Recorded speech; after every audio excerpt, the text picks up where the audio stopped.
सुरुवातीलाच मी आपल्या सर्वांना मराठी भाषा गौरव दिनाच्या मनापासून शुभेच्छा देते।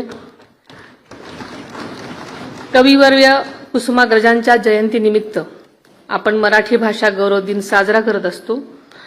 मातृभाषेचा गौरव म्हणून व कुसुमाग्रजांच्या स्मृतींना अभिवादन म्हणून हा दिवस आपण साजरा करतो।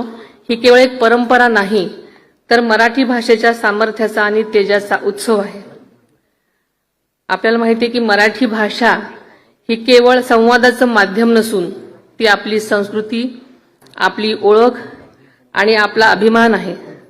संतांच्या अभंगापासून शाहिरांच्या पोवाड्यापर्यंत आधुनिक साहित्यापर्यंत मराठी भाषेचं मानवी मनाला समृद्ध केलेलं आहे। राज्य शासन मराठी भाषेच्या संवर्धनासाठी नेहमीच कटिबद्ध आहे। भवनाचं हे मध्यवर्ती सभागृह आज ज्या अर्थानं मराठी साहित्याच्या चैतन्यानं न्हाऊन निघालं, त्या आपण सर्वांना मिळून या मायबोलीचा वारसा पुढच्या पिढ्यांपर्यंत अधिक समृद्ध करून पोचवूया।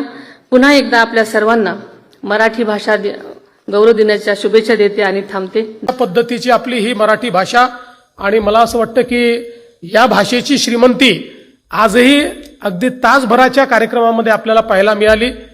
खरं म्हणजे सगळ्यांनीच या ठिकाणी सांगितलं की आपली ही भाषा महाराष्ट्रातल्या दर 5-7 किलोमीटरवर कशी बदलते आणि माझ्यासारखा विदर्भातला माणूस मुंबईला आल्यानंतर सुरुवातीच्या काळामध्ये फार आम्हाला अडचणी होत्या, कारण शब्दाला काबे साल्या असं अतिशय सांस्कृतिक मराठी मी बोलायचो।